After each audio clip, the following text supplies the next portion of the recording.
Well, I became a teacher in general, I think, because I think that teaching is a form of social justice work. I think that teachers have like one of the most unique and like coveted opportunities in the world, right? Like it's like the most, to me, you should have to be, highly credentialed to be a teacher. We have the most opportunity for impact of almost any career you could do.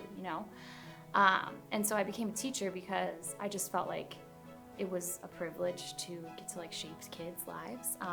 And then I think being an English teacher to me means that I teach kids the power of words, whether it's being able to read and understand something or be inspired by something that you read, and also the power of their own words and their own written words when they write something down, right?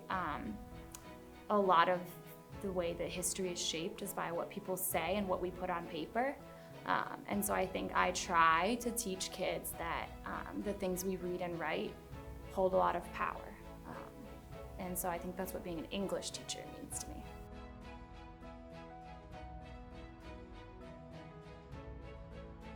I get a lot more personal feedback in a way that's really good, that feels really like encouraging and supportive. When you teach, a lot of times in a big public school, you might see your principal come into your classroom twice a year for 5 minutes, write something down and then leave, and you never hear anything about it. At Foundation, I had a close relationship with everyone who was supporting me, everyone who was pushing me to be better as an instructional, leader at our school. And you just are, it's in a way that doesn't feel intimidating or scary. It feels supportive, You're getting feedback, but you're not getting like a laundry list of things, right? You're getting targeted feedback that's gonna make you a better teacher. It feels personal to you specifically when you're kind of going through that process of learning and being coached and all those things.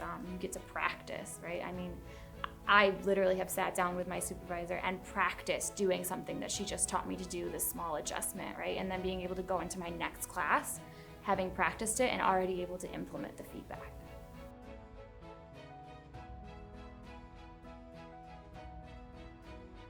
I would tell a teacher who's new to Foundation after finishing out my first year here and now going into my second year, I think I would tell somebody who's new to Foundation, first of all, that you teach the best kids in the world. Our kids are the greatest kids in the world. They're the smartest kids in the world. No one could ever convince me otherwise, and I've been other places and taught other kids.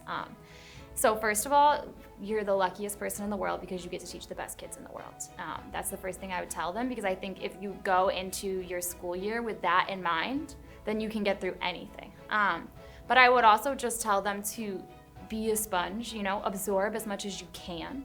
And then when you feel saturated, it's okay to step back and say, this is where I'm at right now, and when I'm ready to take in more and learn more, there'll be people there to support you.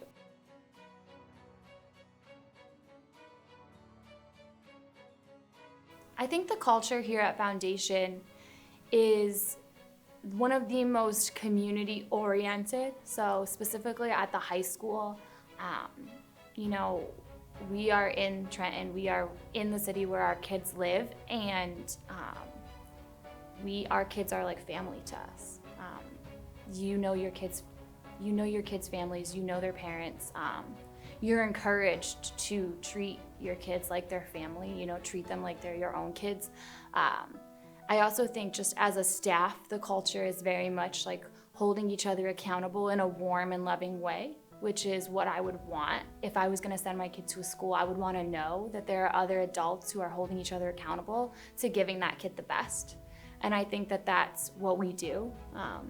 I think we hold kids to really high standards and really high expectations, but we do it with love, and we do it out of love for them and out of hopes that and belief that they can and will achieve if we love them and push them.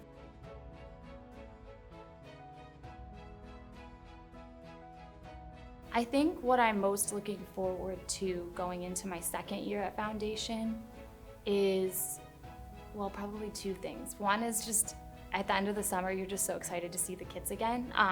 And now, it's a small knit community kind of at our school. So I know all of the kids at our school, grades 9 through 12, even though I've only been there a year, because they will seek you out as long as you put in the effort to get to know them. So seeing them again, but also just like continued growth. It's not something where I don't think anyone ever feels like they've mastered the art of teaching or being an educator. It's not something that you can ever master. And so I'm just excited to keep growing, keep trying new things, having different people come into my classroom and coach me and teach me different ways to do things, being pushed to continue to seek out opportunities to learn new things, because I think that our kids deserve the absolute best teachers that we can be, and I know that I can still grow in order to be even better for them.